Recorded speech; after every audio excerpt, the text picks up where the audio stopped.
I had always believed my life would remain small, quiet, unnoticed, like a candle flickering in a corner of the great castle that had been both my home and my cage. The mornings were gentle and slow, with sunlight spilling across the worn wooden floors of the servants' wing, soft warmth that brushed my arms as I carried trays of bread and milk to the kitchens, the scent of fresh herbs mixing with the faint tang of stone walls and soot, while outside the garden stretched in serene chaos, roses twisting in unexpected directions, the air humming faintly though no one else seemed aware of it, as if the world itself held its breath in anticipation. I would often pause on the steps leading to the courtyard, leaning against the cool iron railing, and let the wind tease my hair, listening to the distant stirrings of the forest beyond the castle grounds, where the trees loomed like silent sentinels, their trunks dark and knotted, branches swaying though no breeze passed. And sometimes I swore I heard a faint low growl, almost imperceptible, more a vibration in the air than a sound, followed by a howl so distant and mournful it seemed to echo from another world entirely, calling me without my understanding why, stirring something in my chest that I could not name, a tug in my very bones, as if the wilds themselves knew me even while I remained hidden in my humble chores. The afternoons were spent sweeping floors, folding linens, or fetching water from the wells near the stables. Mundane tasks that grounded me, yet always, beneath the rhythm of daily life, a strange tension lingered, a prickling sensation at the nape of my neck, the kind that suggested the world was not entirely as it seemed, that somewhere just out of sight, something watched and waited, though when I turned, the corridors were empty and the servants went about their tasks with ignorant ease, chatting and laughing, oblivious to the subtle shifting of the air, the almost imperceptible darkness pooling in corners, and the shadow that flickered along the tree-line of the forest like a thought too fleeting to hold. I would sometimes wander to the edge of the gardens near dusk, the sky brushed with molten gold and rose, letting my bare fingers trail along the cold stone walls, feeling the vibrations in the earth, the quiet rhythm of life that somehow seemed heavier in the moments before the sun sank fully beneath the horizon, and I could feel it. The presence of someone there, not speaking, not moving in a conventional sense, yet undeniably there, a weight in the air, the faintest shimmer of movement at the periphery of my vision, the suggestion of a glowing red eye peering from between the dense underbrush, just long enough for my heart to hitch before it vanished, leaving only the unsettling certainty that it had been real. Cale, I would not have named him then, for names and legends were things of the court, not the mundane life of a maid who swept floors and dusted chandeliers. Yet somehow the presence had weight, a rhythm that echoed with mine, as though he existed on the same edge of the world I had always sensed but never entered, a phantom tethered to destiny rather than to walls or laws, moving silently through the trees, unseen but undeniably there, observing, waiting, as if measuring me, gauging the shape of my soul, and I could not tell if the feeling of being watched frightened me or comforted me, for there was a strange serenity in knowing that in all my ordinariness, something extraordinary had already noticed me. The castle itself seemed to sense the tension, the corridors quieter than usual, the servants speaking in hushed tones, the dogs in the kennels restless, ears pricked and noses to the ground, muscles coiled, sensing something I could not yet see, a ripple in the mundane, a brush of wind that carried whispers through cracks in the stone. And I would often stand at the edge of the kitchen doorway, listening, my hands stilling mid-task, the wooden spoon frozen in the bowl of dough, as a sudden stillness would fall over everything, so complete. It felt unnatural, a pause in time that set my heart racing and made the candle flames tremble though the air held no draught. It was during these moments that I would see it again, a shadow stretching long and thin among the oaks, just beyond the garden walls, moving in a way that defied the ordinary, gliding almost as if carried by intent rather than steps, a darkness so complete it swallowed the light around it, broken only by the occasional glimmer of crimson, one eye, glowing faintly, that seemed to pierce not only the night but the soft, hidden corners of my thoughts, a warning and a promise at once, a creature that existed beyond what the eye could fully comprehend, and though I had no words for it, no story to frame it, a deep stirring rose within me, a flutter of both fear and awe that left my hands trembling and my pulse like a drum in the silence. Yet even with the presence of this watcher in the shadows, life went on, small and deliberate, the clink of metal pots, the scent of roasting herbs, the rustle of linen in the servants' hall, and I clung to routine as if by doing so I could anchor myself against the currents of something greater, something poised at the edges of my vision and my understanding, a destiny I did not yet recognize as mine, the forest itself whispering hints through shifting leaves and the faint echo of unseen paws across the undergrowth, while Kales I watched, patient and still, invisible to all but me, and I felt an unnameable pull.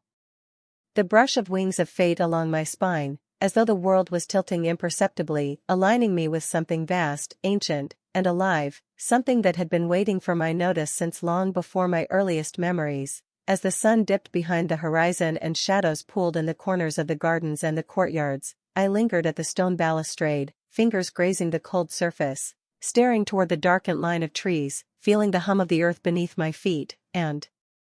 in that suspended moment I sensed it clearly, a subtle shift in the air, a quiver in the atmosphere that whispered of impending change, a question posed by the very winds that passed unseen through the castle halls. Would I notice when the world tilted completely? Would I feel the brush of destiny against my skin when the first thread pulled taut? Would I understand when the watcher stepped from shadow into my life? And though the night had yet to fall, though the stars were still cloaked by the fading light, I felt a certainty, soft but insistent, that the quiet life I had known, the life of routine, of small duties and invisible existence, was about to end, that the winds of fate, guided by a silent, red-eyed presence in the forest, had begun to stir, brushing past my hair, brushing past my very soul, leaving me with a single, undeniable truth: nothing would ever be the same again. Sleep had never been so restless, the hours stretching thin and trembling with unease, and yet when I awoke, it was as if the night itself had followed me into consciousness, pressing lightly against my skin with invisible fingers, so that even the sun spilling gold across the castle walls could not banish the residue of dreams I could not name, dreams of shadows sliding between trees, of whispers that spoke in tongues older than memory, of red eyes glinting through darkness and the silent motion of something that should not exist, and I woke with a weight on my chest, my hands trembling. Despite the calm ritual of dressing and gathering the morning water, a subtle sense that the world had shifted while I slept, that even the walls of the castle held their breath as though aware that my ordinary life was unraveling thread by thread. The corridors of servants felt different, too, lighter in some places and strangely oppressive in others, as if the walls themselves whispered secrets I could not quite understand. And when I passed the stables, the pack of castle wolves, always a chorus of energy and instinct, were subdued, moving with a fluid, almost uneasy precision, tails low, ears twitching toward directions I could not see, noses sniffing currents of air that carried scents unfamiliar yet faintly alarming, and I realized, as I paused by the iron railings, that the subtle shifts of the pack reflected something more than their own instincts, an echo of the unseen, a disturbance in the weave of the natural order, something calling out to a part of me I had long ignored. A pull as intangible as wind but as undeniable as heartbeat, and I felt the brush of it again, the lingering presence of Kale, though he remained distant, a shadow flitting at the edges of perception, a shimmer of darkness, a single red eye gleaming briefly between branches of the distant forest, leaving a sense of both warning and guidance that I could not yet interpret but which haunted every movement, every choice I made. And as I continued my tasks, sweeping the stone floors, fetching water, folding linens, I noticed coincidences that could not be coincidences: a cup overturned before I touched it, a feather black as night resting atop a pile of bread, a candle flickering though no breeze stirred, each subtle signal making my pulse tighten and my thoughts race in circles that led nowhere, yet seemed deliberately laid before me, as if an invisible hand were steering me through a lesson I did not understand. The dreams returned at noon, vivid and unrelenting, fragments of memory and prophecy tangled together, showing me glimpses of moonlight on fur glistening with dew, the curve of sharp claws on stone, distant howls that resonated in my chest, a wolf moving silently through shadow, and always the red eye, cutting through the darkness, a mark that both terrified and reassured me, leaving me with the sensation that I was being observed, studied, and quietly molded by forces I could neither see nor name. And I found myself speaking aloud to the empty corridors, whispering questions that went unanswered except for the faintest echo of a growl, a sound neither wolf nor human, resonating somewhere between the bones of the castle and the forest beyond, a vibration I could feel more than hear. By evening, the atmosphere among the pack grew heavier, subtle but undeniable. The alpha's movements seemed tinged with a new intensity, the younger wolves watched me with a cautious curiosity, and even the servants, those unaware of the supernatural currents surrounding us, moved with an unusual tension, a collective sense that something was shifting just beyond understanding. that destiny had begun to thread itself through our lives like a needle through fabric, pulling and tugging in ways that left frayed edges of anticipation and dread. Cale appeared more distinctly that night, not merely as a shadow or a flicker of red light, but closer, tangible in presence if not form, leaving signs that were cryptic yet deliberate. A branch snapped in a precise rhythm. A single paw print far larger than any ordinary wolf yet impossibly faint, a feather of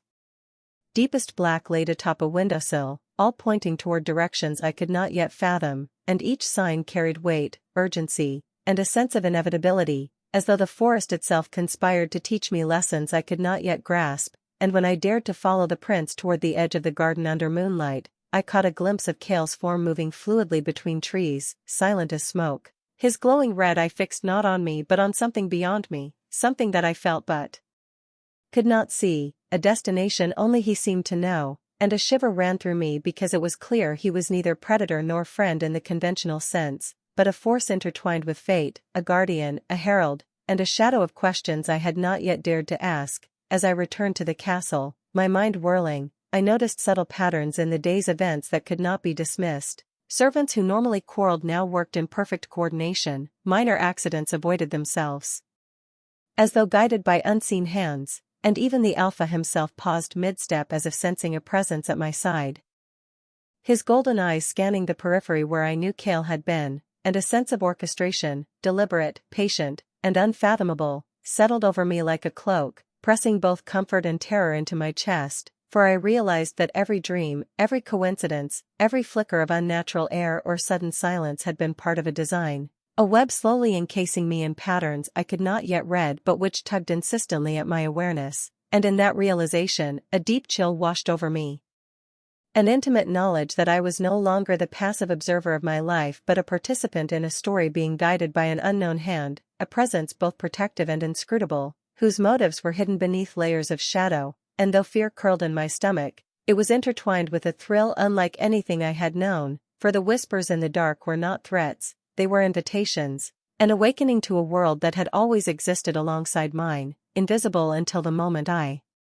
became aware of it, a world where the balance between ordinary and extraordinary, seen and unseen, depended upon my choices, my courage, my willingness to step forward into the unknown. And as I lay in bed that night, heart still racing from the day's subtle omens and the lingering presence of Cale just beyond the reach of sight, I understood with sudden clarity that I was being guided, shaped, even tested by a force older than the castle, older than the pack, a will both enigmatic and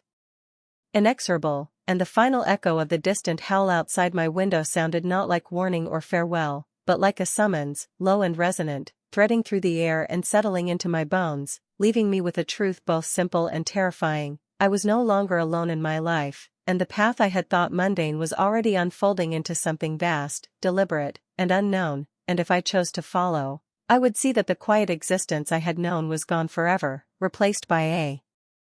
destiny whispered in shadows, carried in the winds, and watched over by the red eye of a wolf whose presence defied reason yet demanded recognition. The morning light broke unevenly through the tall windows of the servants' quarters, spilling gold and amber across the worn floors, yet even as the sun warmed my skin, a weight pressed against my chest, heavier than the duties of the day, heavier than the mundane rhythm I had once believed would define my existence, and I realized, almost too late, that the quiet corners of the castle had begun to thrum with an energy I could not place, a vibration that made even the familiar walls seem alien, as though the stones themselves had grown restless overnight. The forest beyond the outer walls seemed to lean closer, leaves brushing together in conspiratorial murmurs, and faint howls rolled on currents of wind, distant yet intimate, threaded with meaning I could not yet translate. And then I saw him, no longer merely a shadow or a flicker of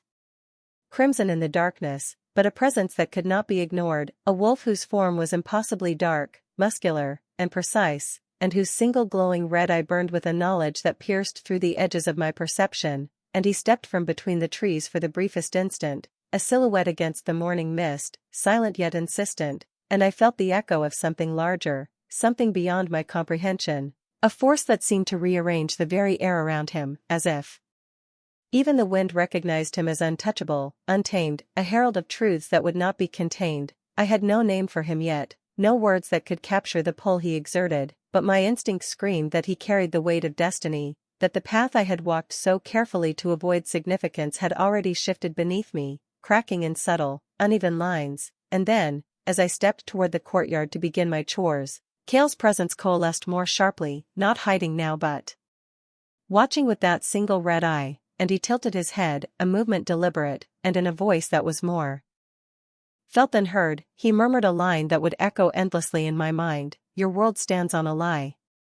The words were simple, yet each syllable seemed to carry centuries of hidden meaning, vibrating in my chest, and my hand stilled mid-motion, water sloshing over the edge of the bucket I carried, as if the world itself had paused to let the truth settle in. I glanced around, but no one had heard, no one had seen him, and yet the castle felt charged, the corridors whispering faintly with anticipation, as if the stones themselves were aware that secrets long buried were poised to surface, that the delicate balance of everything I had known was shifting in ways I could neither control nor ignore. As I moved toward the gardens, the leaves brushing my arms in restless fingers, I noticed subtle changes in the pack. The alpha, always regal, seemed to carry a new magnetism, a silent gravity that drew both human and wolf alike toward him, his golden eyes scanning corridors and courtyards as if seeing not only what was present but what was hidden, and the younger wolves moved with a cautious reverence I had not observed before, tails low, ears twitching, sensing currents that I could only feel in glimpses, and I understood then that this figure, this alpha, was not just a leader in title or strength but a force that shaped the very energy of the castle, of the pack, of every heart that dwelled within its walls. The coincidences that had previously seemed subtle now multiplied in impossible synchrony. A servant paused mid-step exactly where I would pass, a candle guttered though no breeze reached it, shadows pooled in ways that pointed toward doors I had yet to enter, and each phenomenon pulsed with intention, deliberate yet incomprehensible, an intricate choreography I could sense but not interpret, while Cale continued to linger, sometimes close enough that I could feel his presence on the edges of my awareness, a weight in the air, a vibration along the stone floors, and every time I caught even a glimpse of that crimson eye, my heart stuttered, knowing he was showing me the threads of the unseen world, threads that tugged insistently at the foundations of the reality I had trusted. By mid-afternoon, I found myself alone in the outer gardens, the leaves heavy with dew and shadows stretching long and unnaturally still, and I sensed him fully now, the alpha, moving through the distant trees, his steps measured, commanding yet unthreatening, a presence so magnetic that even the wind seemed to bend toward him, and I realized that the bond one had begun to feel. The stirring in my chest that had always seemed like intuition, was not merely instinct but recognition, a resonance that hummed between us as though my existence had always been aligned with his, whether I had known it or not. Cale appeared again, a shadow between the oaks, and his red eye flashed once, briefly, and I understood without words that the alpha's arrival was no accident, that I was not being observed by chance, and that the world I had thought stable was in truth a delicate construct of hidden truths, half-secrets, and unspoken histories, and every instinct screamed that if I were to step fully into the path that fate had set before me, I would see those truths laid bare. Small coincidences began to align with alarming precision, a silver leaf at my feet, a gust of wind carrying scents that belonged to neither forest nor castle, distant howls that harmonized in ways that suggested language rather than chance, all punctuated by Cale's silent, weighty presence at the edges of perception, reminding me that even inaction was a choice, and that choices now carried consequences far greater than I had ever imagined. I felt the first crack in my understanding of the world when a raven landed atop the balustrade near the alpha, tilting its head in a manner so deliberate it mirrored the angle of Cale's eye, and though the creature did not speak, it seemed to confirm a truth I had yet to articulate, that the alpha, the rogue wolf, the pack, and the unseen forces weaving around me were all pieces of a larger pattern, a story in which I was not the observer but the central thread, and the realization hit with both awe and terror that my core belief, that my life was ordinary, that my place was small, that destiny was something reserved for others, was beginning to shatter. The sun dipped lower, shadows pooling unnaturally across the gardens, and I felt the weight of destiny pressing against my shoulders, an invisible hand urging me forward even as my mind sought to resist. And Cale stepped just within the edge of vision again, crouched like a dark sentinel, and I sensed the meaning behind his red gaze, caution, warning, and inevitability, and I understood then, in a visceral, bone-deep way, that the world I had trusted, the one I had clung to for safety, was no longer sufficient to contain me, that forces unseen were shaping me, guiding me, testing me, and that the path I would walk from this day forward would demand courage I did not yet know I possessed, insight I had not yet earned, and a surrender to the unseen order that defined not only the pack and the alpha, but the very threads of fate themselves. And as the first stars blinked awake in the indigo sky, the final whisper of the wind carried through the trees and brushed my cheek like the press of a hand I could not see, leaving me with a chilling certainty that my world, once simple and safe, was being rewritten, my beliefs dissolved, and I was standing at the threshold of a life orchestrated by forces that were at once protective, inscrutable, and terrifyingly absolute. Sleep came uneasily, a fragile veil over a mind already frayed by whispers in the dark, and as I drifted between the waking world and the shadowed landscapes of dreams, reality began to blur, folding in on itself like water spilling over stones, until memories, visions, and unspoken fears merged into a tapestry I could neither unravel nor fully comprehend, so that I could not tell where one thought ended and the next began, and even the familiar walls of the castle seemed to shimmer, breathless, waiting for me to notice the subtle shift in their ancient stones, while the pack stirred in ways that were more felt than observed, a tremor in the floorboards, a low murmur in the distant halls, the alpha moving through corridors with a purposeful grace that drew all attention without a word, and I felt it in my chest before my eyes could recognize it, the weight of a history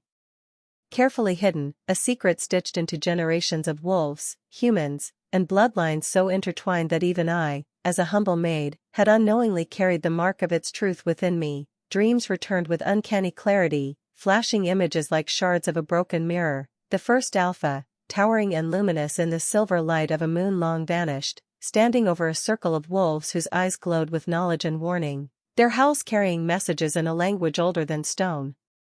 And I saw my own face reflected among them, not as the girl who swept floors or folded linens, but as one chosen, bound, and destined. The same path whispered in shadows by Cale, whose presence flickered at the edges of every vision, sometimes a shadow, sometimes the flash of his red eye, and I felt his silent insistence, guiding me without speech, nudging me toward understanding even as the images swirled faster, becoming more urgent, more insistent, as if the threads of fate were tightening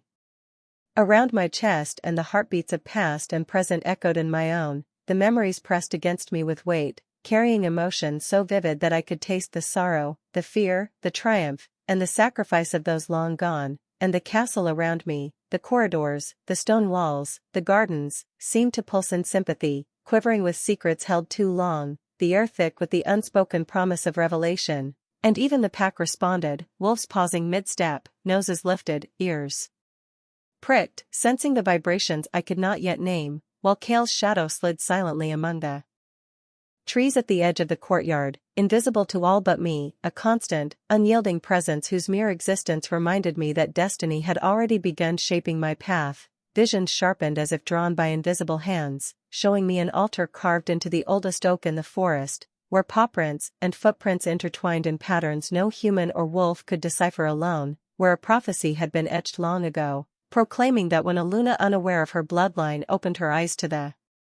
hidden truths of the pack, the alpha would recognize her, and the balance of the realms, human and supernatural, would tilt, and I felt the weight of that truth settle into my bones, raw and insistent, as if the universe itself had waited centuries for this precise moment, for my awareness, for the courage to acknowledge it. Cale appeared at the turning points, always just beyond reach, a flicker of shadow or the brief flare of crimson in his left eye, leaving signs that were subtle yet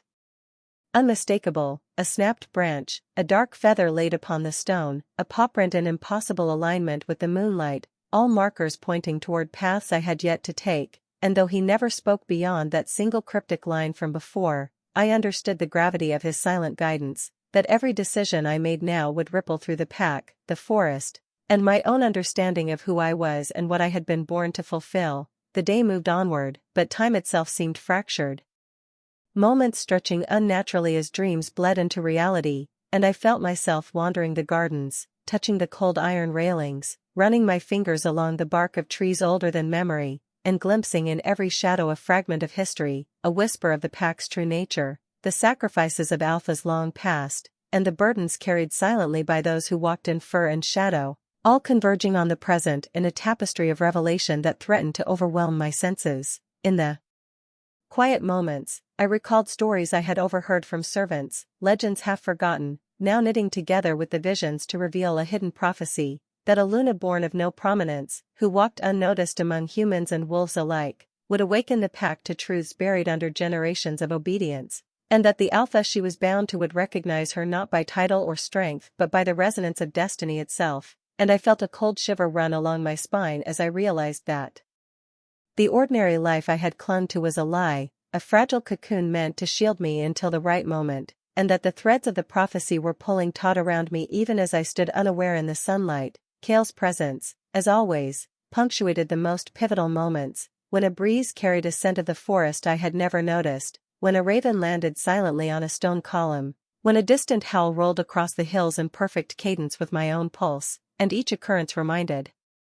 me that even now, unseen forces were shaping the course of my life, guiding me toward a purpose I had never chosen but could not escape, and though fear tugged at my chest, curiosity burned hotter, an inescapable flame that illuminated the path before me even as it threatened to consume me. By evening, the line between memory, dream, and reality had thinned to near invisibility, the castle corridors seemed to breathe with history, shadows lengthened and twisted as if alive, and I felt the first true tremor of understanding. That Kale, the Alpha, the pack, the prophecy itself, they were all threads in a story I had been woven into from the moment of my birth, and the weight of that realization pressed against my heart with irresistible force, forcing me to confront a truth I had never allowed myself to consider, that my life was no longer my own, that the small, quiet existence I had cherished was gone, and that my purpose was larger, more dangerous, and more extraordinary than I had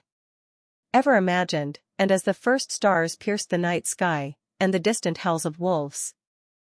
rose and fell like the echo of the universe itself, I understood in a way that was undeniable and irreversible. I had been chosen, watched, guided, and tested by forces older than memory, and my destiny was no longer a distant whisper but a call that demanded I rise, step into the shadow of truth, and embrace the path that would define not only the pack and its Alpha but the very essence of who I was meant to become.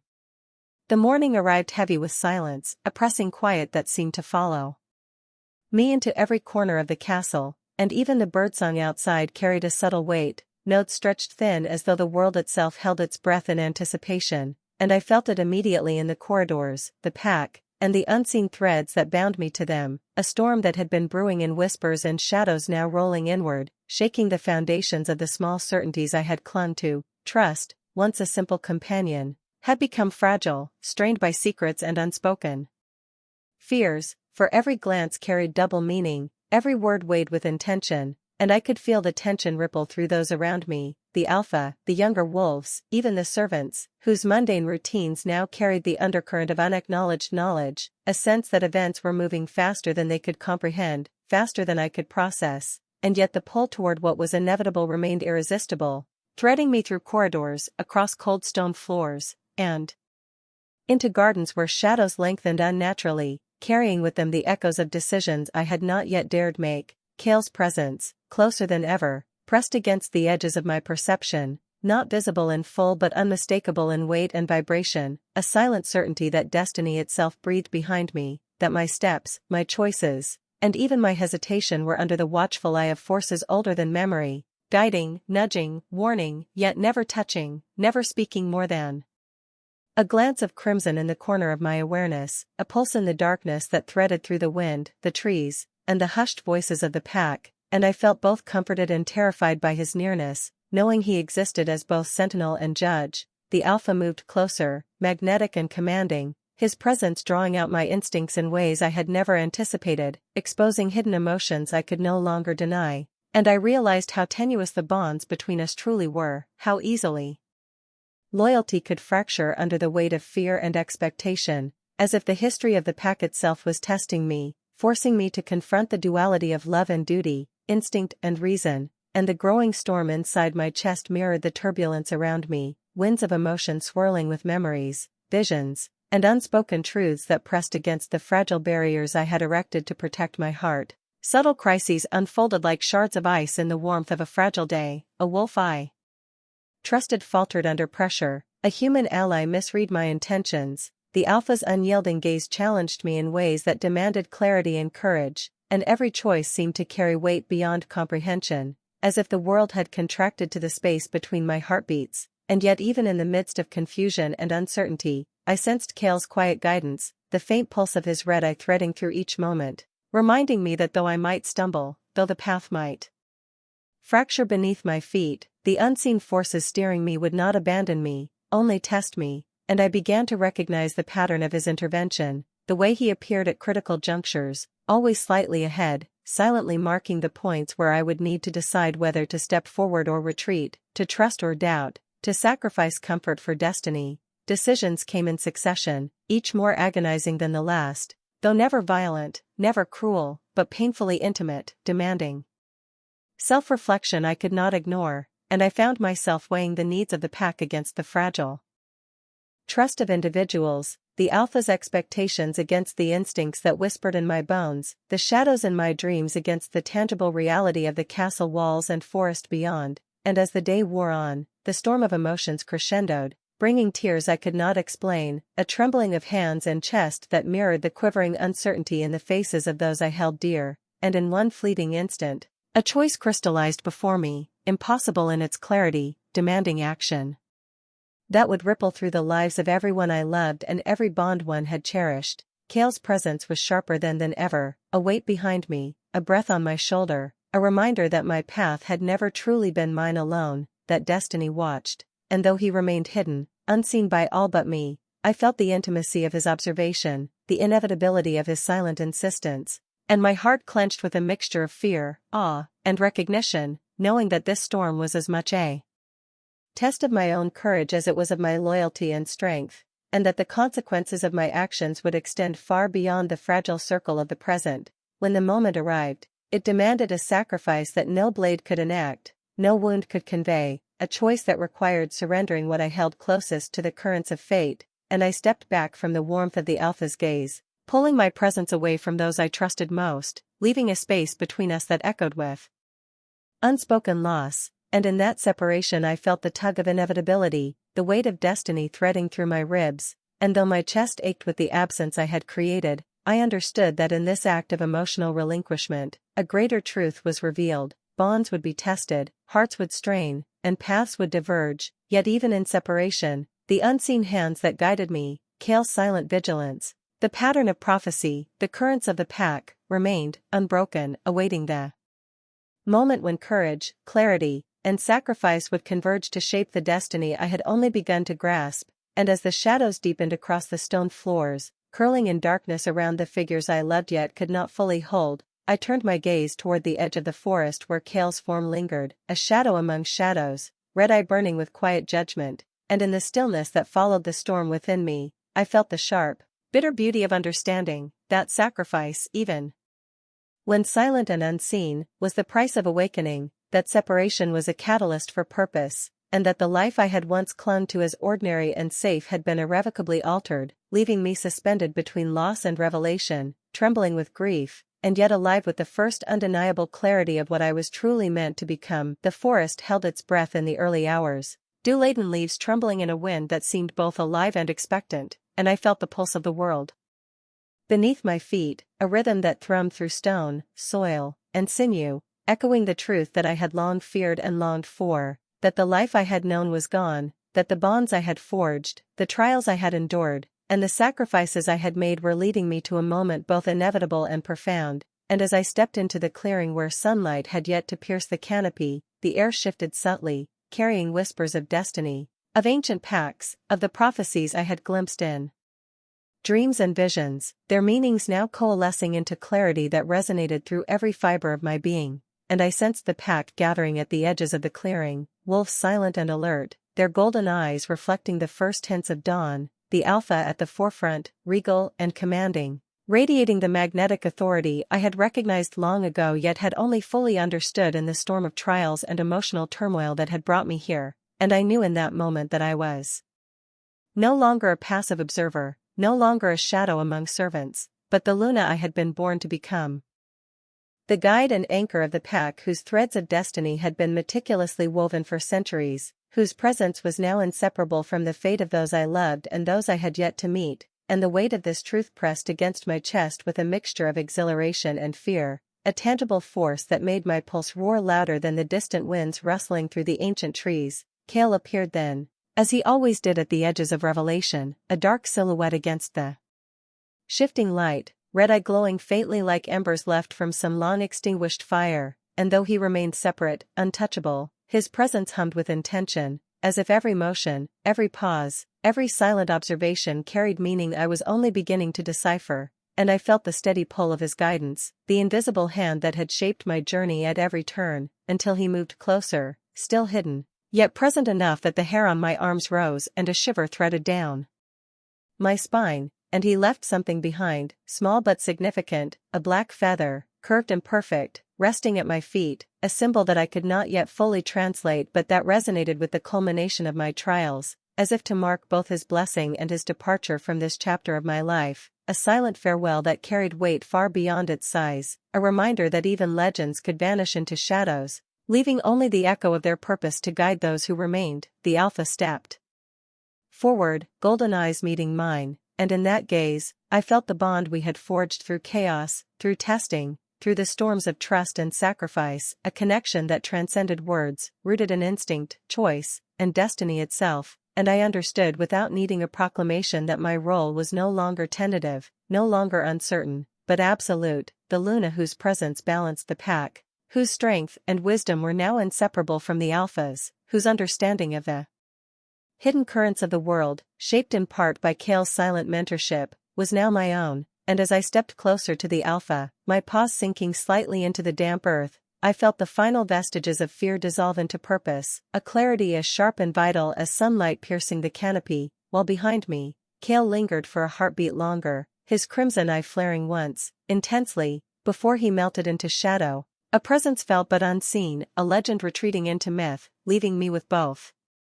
gratitude and the uncanny awareness that destiny had layers yet unrevealed. The pack stirred in acknowledgement, a silent wave of energy radiating outward, tails flicking, ears alert, breaths shallow and synchronized, and I felt their trust, their expectation, their reliance on the strength I had cultivated through trials that now seemed both distant and immediate, and the forest itself seemed to respond. Shafts of light breaking through branches, leaves glinting as if celebrating a truth long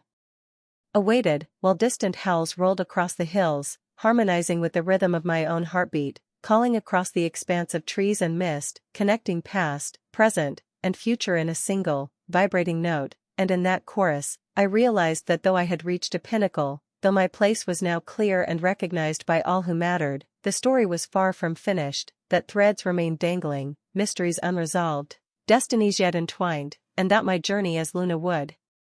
continue, shaped by unseen hands, shadowed guides, and the choices I would make with the knowledge that every action rippled through pack, forest, and perhaps worlds beyond. As the first light of sunrise spread over the treetops, painting gold across moss and bark, I lifted my head, breathing deeply the crisp morning air, feeling both grounded and infinite at once, and in the distance, a single red glow flickered and faded behind the trees, a final acknowledgement of Cale's presence, of the unseen hand that had led me here, leaving only the memory of his watchful eye and the echo of his guidance to trail behind him like smoke. And as the light strengthened, spilling warmth across the forest floor, I felt the weight of responsibility settle comfortably on my shoulders, a mantle both heavy and exhilarating, and I understood that I was not merely stepping into a role but embracing a destiny that had been whispered through shadows, dreams, and legends long before I had even known to look, and that while mysteries remained, while paths were still winding and unseen, I had taken the first irrevocable step into the life I was born to lead, the Luna whose presence would define the pack and whose awareness would honor the cryptic legacy of the red-eyed wolf who had silently shaped the course of my fate. And as I gazed at the horizon where the sun rose above treetops, illuminating the mist with fire-like brilliance, I heard a distant, solitary howl that carried both warning and promise, the echo of a shadow fading, the whisper of legends that would continue to haunt, guide, and inspire. And I knew, deep in my heart and bones, that this was both an ending and a beginning, that the red glow fading into silence was not absence but transformation, and that the story of the Luna, the Alpha, and the enigmatic wolf who walked unseen among us would ripple forward into chapters yet unwritten, teasing the future with whispers of adventure, mystery, and destiny that would call me again when the time came.